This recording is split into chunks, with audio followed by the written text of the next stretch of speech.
Le thème d'un temps pour notre couple aujourd'hui sera le plaisir féminin en couple. C'est la quatrième vidéo. Prendre son plaisir plutôt que de vouloir en donner. Je vous laisse écouter puis vous pourrez prendre le temps d'échanger entre vous. Pour cette vidéo, je me suis fortement inspirée du livre Plaisir féminin, une méthode inédite pour éveiller ou réveiller le désir du docteur Marie-Claude Benatar. Prenez votre plaisir. Vous vous êtes bien entraîné. Les recoins, la texture de votre sexe ne sont plus des secrets. Votre sexe n'est plus un étranger pour vous. Vous l'habitez, plus de vide, plus d'incertitude. Vous êtes prête à partager, à ressentir ce que les caresses de l'autre éveillent en vous. Vous êtes apte à ressentir le plaisir de la pénétration. La sensibilité de votre clitoris, vos lèvres, votre fourreau vaginal a trouvé sa projection cérébrale et les caresses de l'autre empruntent les mêmes voies sensitives que vous avez créées avec vos exercices de reconnaissance. Alors maintenant, il va falloir prendre. C'est en cherchant et en trouvant votre plaisir que votre partenaire se sentira flatté de l'effet qu'il vous aura fait. En fait, faire l'amour avec quelqu'un, c'est comme manger une glace en compagnie d'un autre gourmand. Vous êtes ensemble et partagez un plaisir, mais l'acte en lui-même se fait individuellement. Et le plaisir ressenti est lui aussi individuel. Vous partagez un moment ensemble pendant l'action, mais votre plaisir sera personnel à chacun. Et puis votre sexe intime, ouvert, béant, c'est une offrande, un cadeau pour l'autre. Mais il est aussi passage de l'enfantement. C'est pour ces raisons que vous êtes dans le don plutôt que dans la recherche active du plaisir. Les femmes, la femme, c'est d'abord le don de soi, l'abnégation. Un instinct lié à la fonction de reproduction qui se décline pour enfanter, soigner, couver, élever. Votre instinct naturel vous incite à penser à l'autre d'abord. Réfléchissez donc à ceci, modifiez votre perception de vous-même et donnez-vous le droit de recevoir aussi. Pensez à vous d'abord, le reste suivra. Donnez-vous cette possibilité. Vous pouvez aussi penser à vous, car vous, plus vous serez épanoui, plus vous rendrez heureux votre petit univers. Trop soucieuse de l'autre, vous ne pourrez vous abandonner complètement. Trop en attente de l'explosion finale, votre cerveau restera muet. Non, n'espérez rien. Tendez l'oreille plutôt. Allez à la rencontre de vos découvertes. Plus cela sera inattendu, plus cela vous ravira. Abordez vos relations sexuelles neuves, sans a priori, libres. Vous découvrirez vos propres sensations, les goûterez suavement et prendrez de plus en plus confiance dans ce que peut vous accorder votre sexe. Oubliez les leçons apprises par cœur, les dictates, les il faut, on doit. Vos réactions sensorielles ne sont pas stéréotypées. Ne vous laissez pas emprisonner par les stéréotypes, les modes, les définitions savantes, le devoir de performance. Ce sont les dictates qui paralysent vos capacités. Vos sensations, vos réactions sont les vôtres. Un frémissement, une ondulation qui parcourt votre fourreau, une vaguelette, une chaleur douce, c'est cela votre plaisir. Eh bien, soyez-en fiers. Beaucoup disent ne rien ressentir car elles ne savent pas tendre l'oreille. Concentrez-vous à la surface de votre peau, de vos muqueuses. Laissez-vous pénétrer par vos sensations. Suivez les contours de votre sexe que votre partenaire caresse et laissez votre cerveau s'imbiber, analyser, disséquer les diverses réactions et sensations ainsi provoquées. Vous êtes très nombreuses à penser que le plaisir va de soi, du moment que vous consentez aux caresses de votre amoureux, que vous l'aimez. Vous vous trompez. C'est un vrai boulot, comme pour tout d'ailleurs. Vous naissez avec un potentiel, mais il faut vous entraîner. Plus vous ferez cela pour vous, plus vous vous comblerez et le comblerez. C'est ce chemin-là qu'il faut prendre. D'abord faire connaissance avec votre sexe, le ressentir, apprendre ses réactions, sa respiration, et l'imprimer dans votre cortex qui vous le fera sentir battre, vivre en retour. Ensuite seulement, il existera sous d'autres caresses.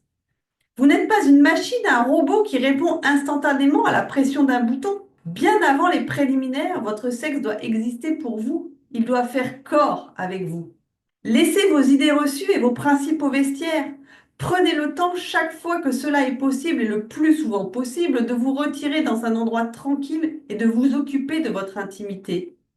Ne brûlez pas les étapes, ne concluez pas à toute vitesse, car toutes ces impressions qui s'impriment lentement en vous, vous les retrouverez lorsque le sexe de votre partenaire sera là, à cet endroit-là. Vous reconnaîtrez les palpitations de votre antre. Vous serez consciente de ce déplissement, de ces ondulations, si vous apprenez à goûter d'abord. Vous apprendrez le plaisir total, l'éblouissement, le feu d'artifice. Chaque millimètre de votre sexe peut vous donner du plaisir, mais chaque tissu a ses particularités sensorielles. Certaines zones sont discrètes, d'autres explosives au moindre effleurement tactile. Faites vos gammes, discernez les différences, apprenez vos finesses, vos pluralités. Fermez les yeux et jouez aux devinettes sensitives. Votre sexe est comme un instrument de musique. Entraînée, experte, c'est vous qui serez le chef d'orchestre et que d'applaudissements récompenseront votre entraînement. Pour cela, changez votre mentalité. Commencez par vous-même. Pensez d'abord à vous, vous serez surprise des changements et de la récompense que vous attendez depuis tant de temps. La solution est en vous. Soyez active, ne vous cachez plus derrière de bons sentiments pour oser être heureuse. Le début de votre bonheur, de votre plaisir commence par là. Donnez-vous la permission. C'est ce dont vous manquez le plus, la plupart, la permission pour jouir. Qui va vous la donner sinon vous-même? Si toute seule c'est trop compliqué, cherchez et trouvez de l'aide. Mettez en marche votre imagination. Mettez en route vos méninges. Entrez mentalement dans votre fourreau. Mettez en action vos papilles gustatives vaginales. Au fil du temps, vous deviendrez experte, consciente et votre fourreau fonctionnera comme un véritable petit aspirateur sous les caresses érotiques. Peu à peu, vous deviendrez consciente de ces ondulations, de ces vocalises. Le fait de réserver par habitude et faciliter toutes ces attentions au clitoris, d'en jouir vite, vous prive d'un autre plaisir, celui de la pénétration et d'un rapport sexuel complet.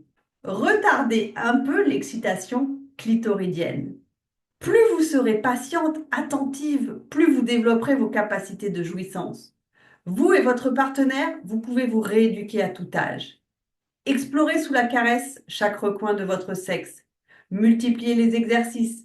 C'est de cette manière, avec la création des voies des réflexes orgasmiques, que vous deviendrez une autre femme. Partez à l'aventure de vos réactions corporelles. Vous serez plus épanouie et gagnante au bout du compte. Il faut d'abord développer une sensibilité vaginale, tactilement et mentalement. Il faut d'abord visualiser le fourreau, ses contours, son ouverture, ses limites.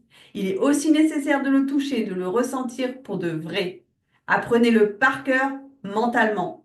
Vous verrez que d'abord il prendra corps dans votre imaginaire avant de battre comme un petit cœur au tréfonds de vous-même. Soyez créative. Vous vivez en couple, privilégiez votre vie amoureuse à des moments uniques.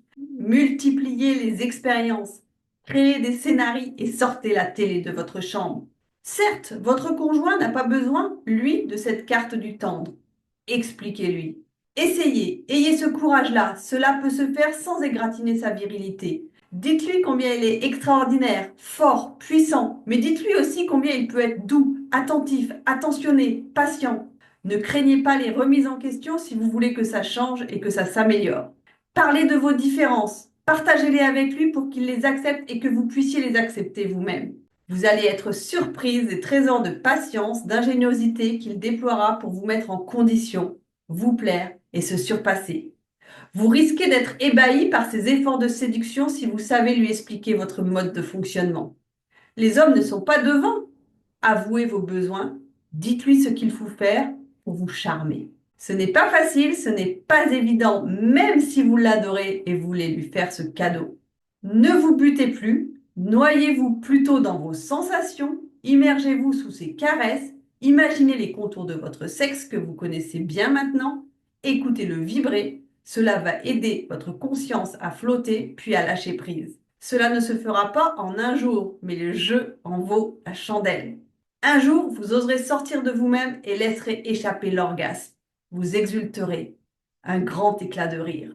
Pour aller plus loin, vous pouvez lire le livre du docteur Marie-Claude Benatar, Plaisir féminin, une méthode inédite pour éveiller ou réveiller le désir. Pour ma partie, c'est fini. À vous d'échanger maintenant, de prendre le temps de commenter ce que vous avez entendu, en donnant à tour de rôle votre point de vue et en écoutant celui de l'autre. Si vous avez des questions, n'hésitez pas à les poser sous la vidéo, j'essaierai d'y répondre, soit dans les commentaires, soit par une autre vidéo. C'était Un temps pour notre couple avec Sophie Caldier, thérapeute de couple, psychologue clinicienne et sexothérapeute. Je vous souhaite une belle journée et je vous dis à très bientôt pour de nouveaux sujets.